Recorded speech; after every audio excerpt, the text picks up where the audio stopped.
बिहार में सियासी उठापटक के बीच लगातार इस बात की चर्चा जोरों पर है कि सम्राट चौधरी ही वो नाम है जिन्हें बीजेपी सीएम का ताज पहना सकती है। हालांकि कई नामों पर मंथन चल रहा है, लेकिन उन सब में सम्राट का नाम सबसे पहले है।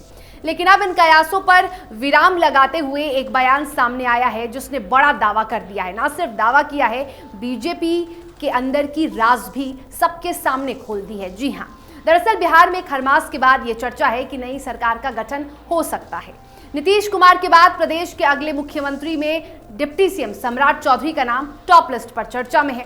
उनके साथ कई और नाम ऐसे हैं बीजेपी से जिनकी चर्चा हो रही है।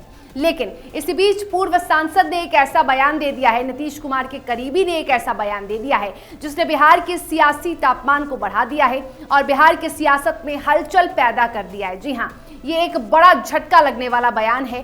तो बिहार के पूर्व बाहुबली सांसद आनंद मोहन ने बड़ा बयान दिया है।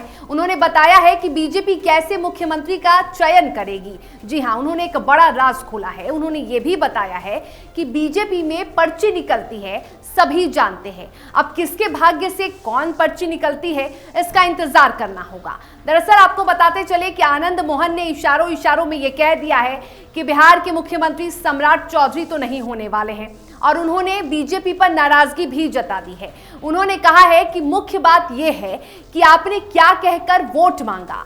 2025 से 30 फिर से नीतीश, यही वो नारा था ना। अचानक कौन सी आफत आ गई?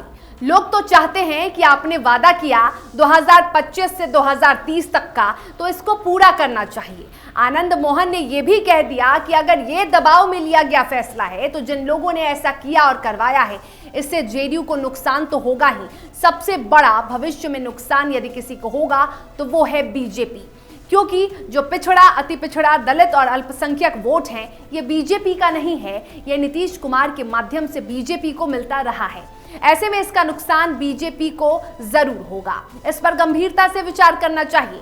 और ये बयान उस वक्त आया है जब बिहार में इस बात की चर्चा जोरों पर हो रही है कि नीतीश कुमार ने राज्यसभा जाने का फैसला खुद नहीं लिया, बल्कि बीजेपी के दबाव में आकर लिया है। और इसमें जेडीयू के कुछ बड़े नेता जो कि नीतीश कुमार के करीबी भी थे, उनका भी योगदान है। आनंद मोहन ने कहा कि अगर ऐसा है तो इसका सबसे ज्यादा नुकसान बीजेपी को ही झेलना होगा।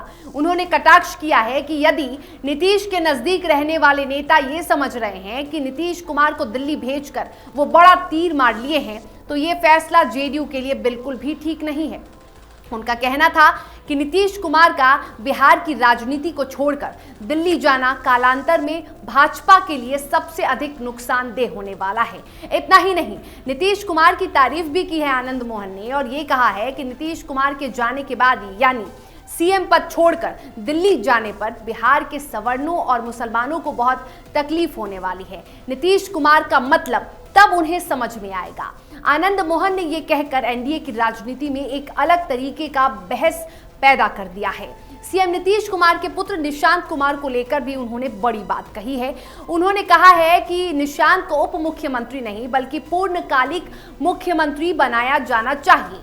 उन्होंने कहा है कि उप मुख्यमंत्री यानी चुप मुख्यमंत्री, चुप उप मुख्यमंत्री, और ऐसा होने पर जनभावना का कद्र होगा। इसीलिए निशांत कुमार को मुख्यमंत्री का पद देना चाहिए। जेडीयू के हित में यही होगा और इससे स्थिरता भी आएगी। उन्होंने कहा कि बहुत सारे नेता हैं, वो ये सोच रहे हैं कि नीतीश कुमार के जाने के बाद उन्हें कौन सा वैकल्पिक दल तलाशना होगा, और ये सच बात है। पिछड़ा, अति पिछड़ा के लोग निराश हैं, अल्पसंख्यकों में भी भय है और असंतोष है। तो आनंद मोहन का ये बयान बिहार की सियासत में हलचल पैदा कर चुका है और बिहार के सियासी तापमान को भी बढ़ा दिया है। साथ ही आनंद मोहन के इस मांग ने कि निशांत कुमार को बिहार का मुख्यमंत्री होना चाहिए, उसने बिहार की सियासत में एक नई बहस पैदा कर दी है।